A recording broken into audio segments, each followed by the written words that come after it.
السلام علیکم ورحمۃ اللہ وبرکاتہ۔ تو بچوں، ہم نے اپنا سبق نمبر 15 پڑھ لیا تھا، ہے نا، شام کی طرف دوسرا سفر۔ اب ہم پڑھیں گے سبق نمبر 16، نکاح یعنی شادی کے بارے میں۔ تو الفاظ ہیں، بسم اللہ الرحمن الرحیم: حالات، ہونہار، رتبہ، نکاح، عزت، عادت، مزاج، پیشہ، مہارت، رشتہ، فخر، دلارے، فرض، نفس پرستی، درخواست، قربان، من، دھیان۔ حضرت خدیجہ نے جب اپنے غلام کی زبانی ہمارے حضرت کی تعریفیں اور سفر کے حالات سنے، حضرت خدیجہ نے جب اللہ کے نبی کی تعریفیں سنی اور سفر کے حالات سنے تو یقین کر لیا کہ یہ ہونہار یعنی جو ہنرمند ہوتا ہے، جوان، بہت بڑے رتبے کا آدمی ہوگا۔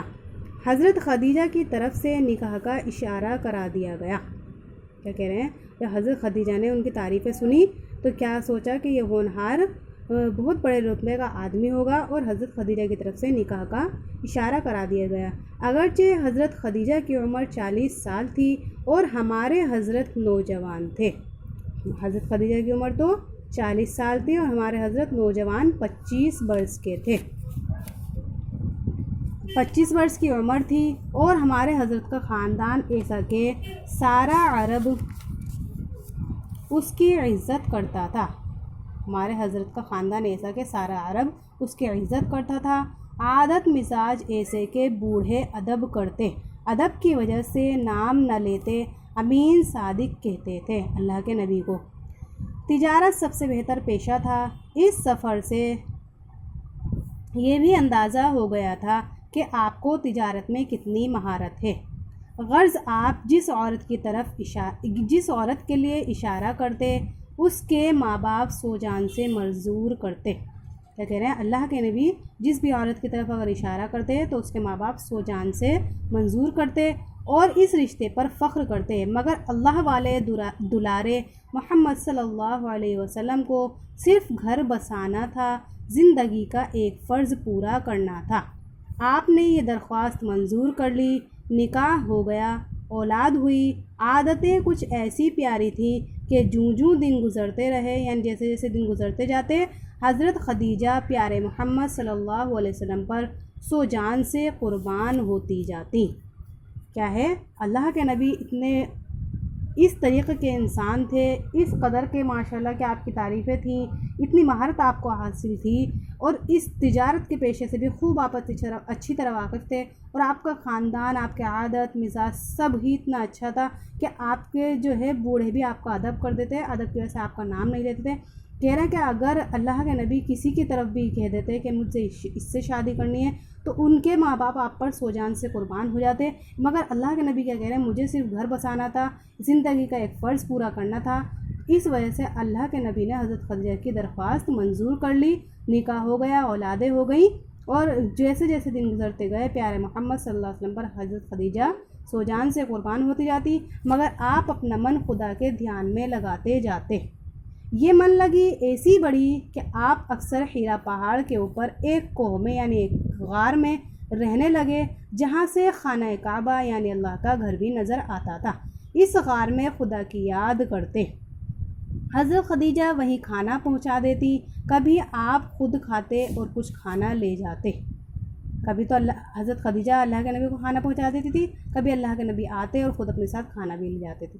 تو یہ تھا بہت ہی پیارا سا اللہ کے نبی کے نکاح کے بارے میں سبق، جو ہمیں بہت پسند آیا، بہت اچھا لگا کہ ہمیں اتنی پیاری پیاری باتیں اس میں سننے کو ملی۔ آپ لوگ چینل کو زیادہ سے زیادہ پلیز آگے پہنچائیے، اور لوگوں کو بھی اس چیز کا موقع دیجیے کہ وہ بھی سبق کو یا فری اردو کو پڑھ سکیں، سیکھ سکیں، اس سے کچھ سبق حاصل کر سکیں، اور زیادہ سے زیادہ شیئر بھی کیجیے۔ اور آپ کو اگر یہ سبق سمجھ میں آ رہا ہے نہیں آ رہا ہے، جیسی بھی بات ہے آپ کمنٹ میں ہم سے ضرور بات کریے۔ چلے تو ہمارا سبق پورا ہو گیا ہے، ہم دیکھتے ہیں اب ہمیں اس سبق میں ہمارے لیے کیا کہا گیا ہے۔ نتیجہ دیکھو، نیک بیوی خدا کی نعمت ہے، نیک بیوی خدا کی نعمت ہے، اچھی بیوی وہ ہے جو دین کے کاموں میں مددگار ہو، اچھا نکاح وہ ہے جس سے دین اور دنیا درست ہو، گھر کی زندگی درست ہو، رشتہ داروں کی خدمت اور اللہ کی یاد ہو سکے۔ نفس پرستی کے لیے جو نکاح کیا جاتا ہے اس سے نہ دین کا کام ہو سکتا ہے، نہ ہمیشہ دنیا کی راحت نصیب ہوتی ہے۔ کتنی پیاری بات کہی ہے کہ نیک بیوی خدا کی نعمت ہوتی ہے، اور اچھی بیوی کیا ہوتی ہے؟ جو دین کے کاموں میں مدد کرتی ہے، اور اچھا نکاح وہ ہوتا ہے جس سے دین اور دنیا دونوں ہی ہمارے درست ہو جائیں، اور گھر کی زندگی کا ماحول بھی سدھر سکے، اور رشتہ داروں کی خدمت اور اللہ کی یاد بھی ہو سکے، اور نفس پرستی کو قابو میں رکھا جائے، اور دنیا کے کاموں کو چھوڑ کے دین کے کاموں کو غالب رکھا جائے، اور ہمیشہ دنیا کی راحت کو دنیا کو افضل نہ سمجھا جائے بلکہ آخرت کی راحت کو افضل سمجھا جائے۔ سوالات: نکاح کے وقت حضرت خدیجہ کی کیا عمر تھی اور ہمارے حضرت صلی اللہ علیہ وسلم کی کیا عمر تھی؟ تو حضرت خدیجہ کی عمر تو 40 سال تھی اور ہمارے حضرت کی عمر 25 سال تھی۔ حضرت خدیجہ نے یہ نکاح کیوں منظور کر لیا؟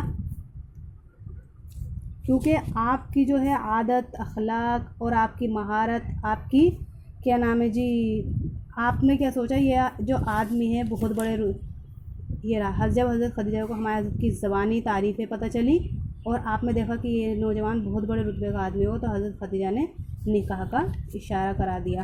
اور اللہ کے نبی کو نے اس نکاح کے لیے کیوں منظوری دی تھی؟ کیونکہ اللہ کے نبی کو تو اپنا گھر بسانا تھا اور زندگی کا ایک فرض پورا کرنا تھا، اس لیے اللہ کے نبی نے اس رشتے کو منظوری بھی دے دی۔ ٹھیک ہے، یہ بھی ہو گیا حضرت خدیجہ اللہ کے نبی نے کیوں منظوری دی تھی۔ ہیرا کیا ہے؟ ہیرا ایک پہاڑ کا نام ہے۔ ہمارے حضرت غار ہیرا میں کیوں جاتے تھے؟ کیونکہ وہاں پر اللہ کا ذکر کرتے تھے، اللہ کو یاد کرتے تھے۔ ہمارے حضرت نے اس پہاڑ کو کیوں منتخب فرمایا تھا؟ کیونکہ وہاں پر اللہ کی جو ہے اللہ کا گھر جو ہے اس پہاڑی سے ہیرا پہاڑی سے نظر آتا تھا، اس لیے اللہ کے نبی نے اس ہیرا پہاڑی کو پسند فرمایا تھا۔ تو یہی تھا ہمارا آج کا بہت ہی پیارا سا سبق۔ چینل کو آگے شیئر ضرور کریے گا، ویڈیو کو شیئر کریے گا، لائک کریے گا، سبسکرائب کریے گا۔ تو ملتے ہیں ہم نیکسٹ ویڈیو میں آگے سبق کے ساتھ، تب تک کے لیے اللہ حافظ، السلام علیکم۔